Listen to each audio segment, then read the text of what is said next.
और ये जो आप नज़ारा आप देख रहे हो ना, ये है चेन्नई का। और रूफ टॉप पे हम सोए हुए हैं। पार्टी ने बोला था कि भाई मेरे पास जो टॉप है ना, उसी के ऊपर जगह अगर आपको सोना है और गाड़ी सुबह खाली होएगी, और अगर आप रात को 11-12 बजे आ रहे हो और रूफ पे सो सकते हो ना टॉप पे, तो मेरे घर आ सकते हो।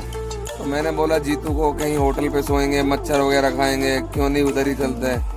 तो मैं खड़ा हो गया। सुबह के बज रहे थे 5:30 और ये भाई कुंभकर्ण की तरह ना सोया हुआ था, खड़े होने का कोई नाम नहीं। और अभी कुछ क्षण बाद धूप भी निकलने वाली थी, क्योंकि सूरज सामने लग रहा था, चमक रहा था, हल्के बादल थे। ये आप चेन्नई का देख सकते हो व्यू, क्या गजब का व्यू है। क्योंकि मैं चेन्नई के सेंटर में स्थित एक पार्टी के घर के रूफ पे इस टाइम था। सुबह के तकरीबन 5:30 बज रहे थे और गाड़ी भी अभी खाली करनी थी। उसके बाद हमने वापसी भी गाड़ी भरनी थी, क्योंकि एक दिन पहले ही हमारी सेटिंग हो गई थी। एक माल था दिल्ली एयरपोर्ट का। तो यहाँ देखो आप, हर घर के ऊपर एसी लगा हुआ है। तमिलनाडु की राजधानी चेन्नई में इस टाइम की मेरी लोकेशन है। और कितना सुंदर देखो व्यू आ रहा है, पेड़ पौधे, घर और रंग बिरंगे कलर के घर। तो यार कुछ अलग ही है इस सिटी के अंदर भी। यूं ही इसको चेन्नई नहीं बोलते। और काफ़ी बड़ा है। अभी हम समुंदर के किनारे से तकरीबन 10 किलोमीटर थे शहर के अंदर, क्योंकि जीतू जिद कर रहा था रात से कि यार समुंदर चलना है, समुंदर चलना है। तो मैं बोला कि यार आज टाइम भी कम है और धूप भी ज़्यादा अच्छी निकली हुई थी, बरसात का सा मौसम होता तो घूमने में कुछ अलग ही मज़ा आता। अब यहाँ से जितना जल्दी होगा निकलेंगे। और वहाँ से गाड़ी खाली करने के बाद निकल लिए थे हम। ट्रांसपोर्टर ने बोला था कि गाड़ी को आप जाओ और उधर लगा दो कंपनी पे। वहाँ का हमें लोकेशन मिला। तो यहाँ से उसकी लोकेशन थी 34 किलोमीटर के आसपास थी।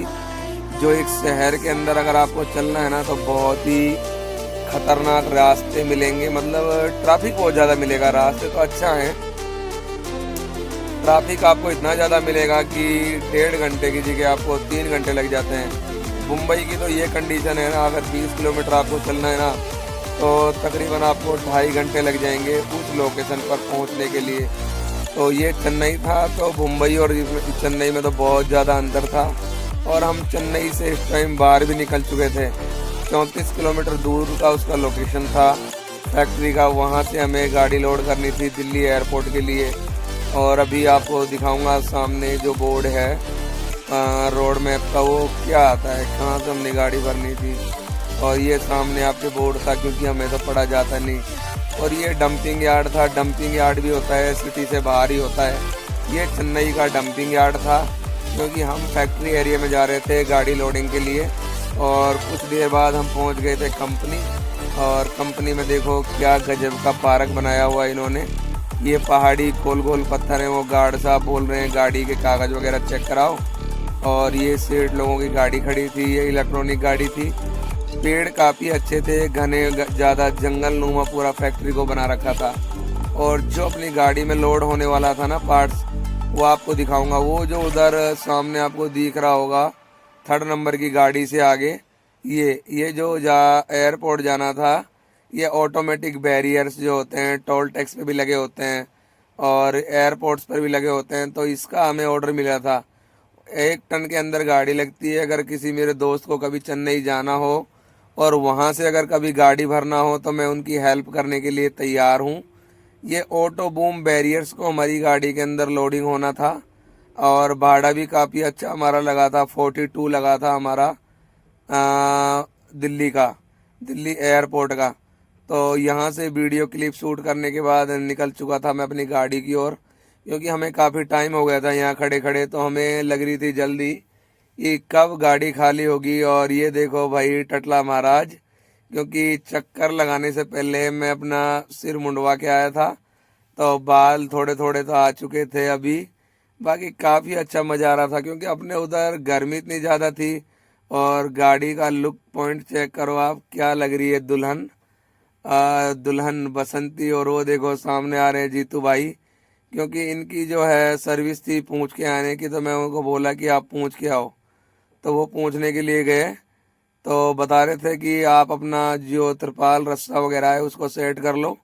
बिल अभी पेपर तैयार हो रहे हैं और 10 मिनट में आपका गाड़ी लोड हो जाएगा, ज़्यादा टाइम लगेगा नहीं। तो हम हमारी उस सेटिंग में लग गए, क्योंकि हमें पता था कि ये कंपनी वाले ना उस टाइम फिर बहुत ज़्यादा बकचोदी करते हैं, ड्राइवर के साथ ज़्यादा परेशान करते हैं, ड्राइवर को उल्टा सीधा कहते हैं कि आपको पहले बोला था फिर भी आप हमारा टाइम ख़राब कर रहे हो। हमारे टाइम की वैल्यू नहीं है कि हम 2 घंटे से इस कंपनी के अंदर खड़े हैं। कहीं भी चले जाओ, ड्राइवरों की हालत तो भाई ऐसी है, छोटी गाड़ी हो या बड़ी गाड़ी हो। और सामने से घने काले बादल छा रहे हैं और कुछ ही क्षण में यहाँ बरसात आने वाली है, क्योंकि वहाँ मिनटों में बरसात आ जाती है, पता ही नहीं चलता ना मौसम का। क्षण भर के अंदर मौसम बदल जाता है। और ये देखो कच्चादारी को, और ये व्हील कप कितने सुंदर लग रहे हैं अपनी गाड़ी के, पेड़ की छाया में नीचे खड़ी की ये गाड़ी, क्योंकि मौसम तो काफ़ी अच्छा था। ये TN नंबर गाड़ी देख लो आप, तमिलनाडु नंबर गाड़ी। ये नारियल के पेड़ लगे हुए हैं, बहुत ही सुंदर कंपनी थी, बहुत ही अच्छी कंपनी थी।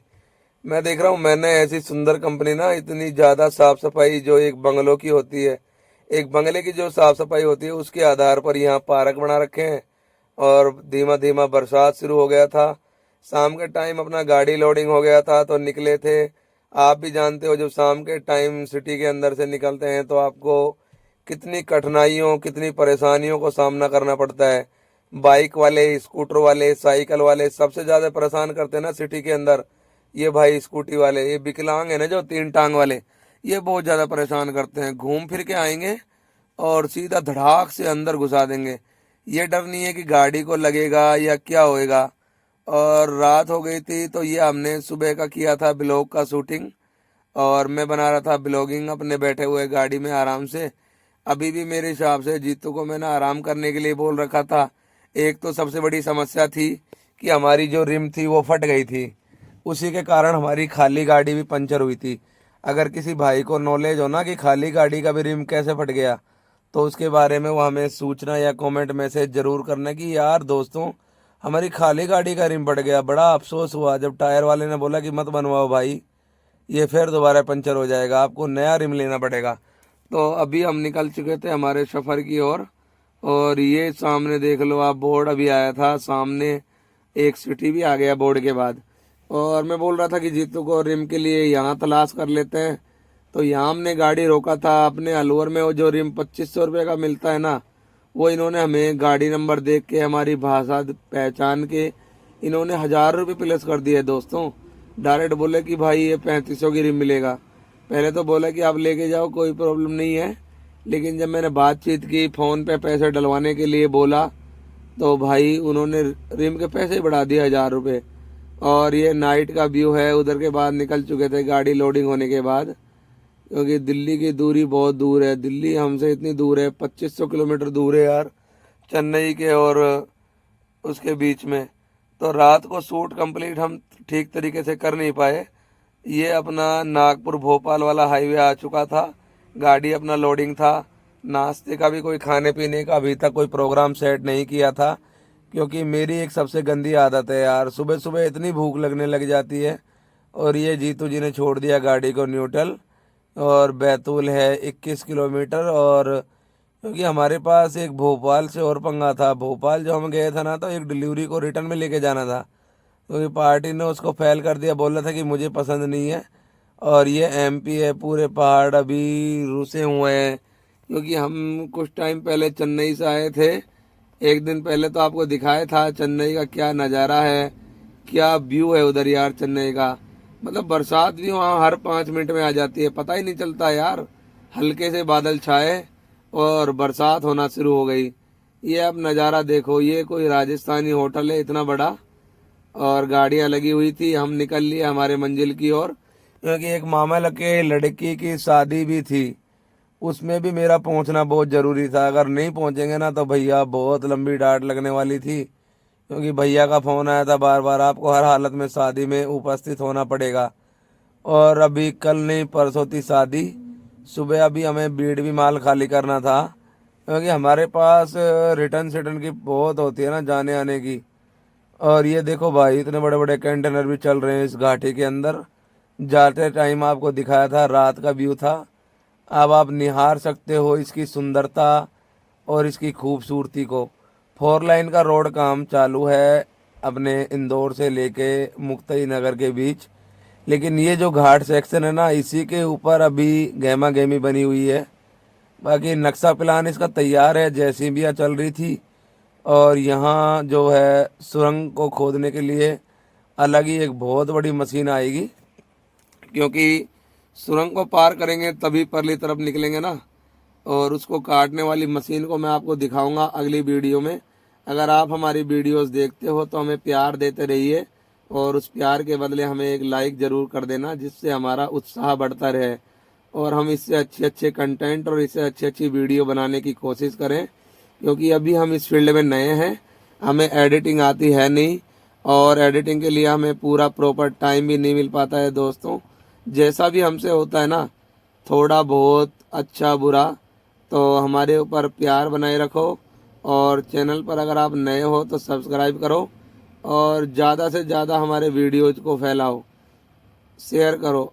नमस्कार, धन्यवाद, ओके।